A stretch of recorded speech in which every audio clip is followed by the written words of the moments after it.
ଆଜିର ମହତ୍ତ୍ୱପୂର୍ଣ୍ଣ ଅନୁଚିନ୍ତା।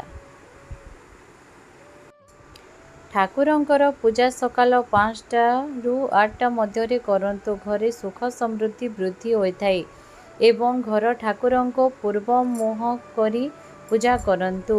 ନମ୍ବର 2, ସବୁଦିନ ଗାଧୋଇ ସାରିବା ପରେ ଘର ଦ୍ୱାର ପାଖରେ ଏବଂ ଠାକୁରଙ୍କ ପାଖରେ ପୂର୍ଣ୍ଣ କଳସ ରଖିଲେ ଶୁଭ ହୋଇଥାଏ।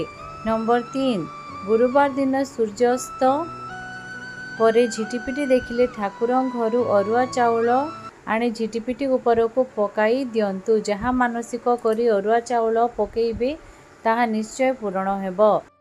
ନମ୍ବର 4, ଠାକୁରଙ୍କୁ ଆଳତିରେ ଦେଉଥିବା ଦୀପ ଏବଂ ଧୂପକୁ ପାଟିରେ ଫୁଙ୍କି ଲିଭେଇଲେ ଅଶୁଭ ହୋଇଥାଏ। ନମ୍ବର 5, ଘର ଭିତରେ ବାସି ଫୁଲ ରଖିବା ଉଚିତ ନୁହେଁ, ଏହା ଜଳରେ ଭସେଇ ଦେବା ଉଚିତ। ନମ୍ବର 6, ଘର ପୋଛିବା ସମୟରେ ଟିକେ ଲୁଣ ପକାଇ ଘର ପୋଛନ୍ତୁ। ଘରୁ ନକାରାତ୍ମକ ଶକ୍ତିର ପ୍ରଭାବ ଚାଲିଯିବ। ନମ୍ବର 7, ସକାଳୁ ଉଠିବା ପରେ ପ୍ରଥମେ ଘରର ଦ୍ୱାରରେ ନିଶ୍ଚୟ ଗୋବର ପାଣି ପକାନ୍ତୁ, ନହେଲେ ଖାଲି ପାଣିରେ ନିଶ୍ଚୟ ପକାଇବା ଉଚିତ। ନମ୍ବର 8, ରାତିରେ ଘର ଓଳାନ୍ତୁ ନାହିଁ। ଯଦି ଅଧିକ ଅଳିଆ ହୋଇଛି ଓଳାଇବାକୁ ଚାହୁଁଛନ୍ତି ତେବେ ଘରର ଅଳିଆକୁ ବାହାରକୁ ପକାନ୍ତୁ ନାହିଁ, ଏହାଦ୍ୱାରା ଘରୁ ଲକ୍ଷ୍ମୀ ଛାଡ଼ି ଚାଲି ଯାଇଥାନ୍ତି। ନମ୍ବର 9, ଘରେ ଲକ୍ଷ୍ମୀଙ୍କର ବସିବା ପ୍ରତିମୂର୍ତ୍ତି ପୂଜା କଲେ ଶୁଭ, କିନ୍ତୁ ଦୋକାନରେ ମା ଲକ୍ଷ୍ମୀଙ୍କର ଠିଆ ହୋଇଥିବା ଫଟୋକୁ ପୂଜା କରିବା ଉଚିତ।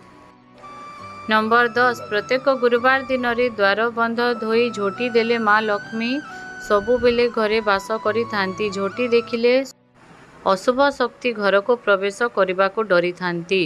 ନମ୍ବର 11, ଔଷଧ ପୂର୍ବ କିମ୍ବା ଉତ୍ତର ଦିଗରେ ରଖିବା ଉଚିତ, ଏହା ଦ୍ୱାରା ଔଷଧ ଉଚିତ କାମ କରିଥାଏ। ନମ୍ବର 12, ଅମାବାସ୍ୟା ଏବଂ ସଂକ୍ରାନ୍ତିରେ ନାରୀ ଓ ପୁରୁଷମାନେ ରାତିରେ ଭାତ ଖାଇବା ଉଚିତ ନୁହେଁ, ରାତିରେ ରୁଟି କିମ୍ବା ଅନ୍ୟ ଜଳଖିଆ ଖାଇବା ଉଚିତ। ନମ୍ବର 13, ପ୍ରତ୍ୟେକ ଦିନ ଘରେ ଭାଗବତ ହନୁମାନ ଚାଳିଶା ପଢ଼ିବା ଦ୍ୱାରା ଘରେ ଅଶୁଭ ଶକ୍ତି ରହେନାହିଁ ଏବଂ ଯଦି ଘରେ ଅଶାନ୍ତି ଥାଏ ତେବେ ଧୀରେ ଧୀରେ ଦୂର ହୋଇଯାଏ। ନମ୍ବର 14, ସ୍ତ୍ରୀ ଲୋକମାନେ କେବେ ବି ନିଜ ସ୍ୱାମୀଙ୍କ ମୁଣ୍ଡ ଛୁଇଁବା ଏବଂ ରାଣ ଖାଇ ନିଜକୁ ପ୍ରମାଣିତ କରିବା ଉଚିତ ନୁହେଁ, ଏହାଦ୍ୱାରା ସ୍ୱାମୀଙ୍କର ଅମଙ୍ଗଳ ହୋଇଥାଏ।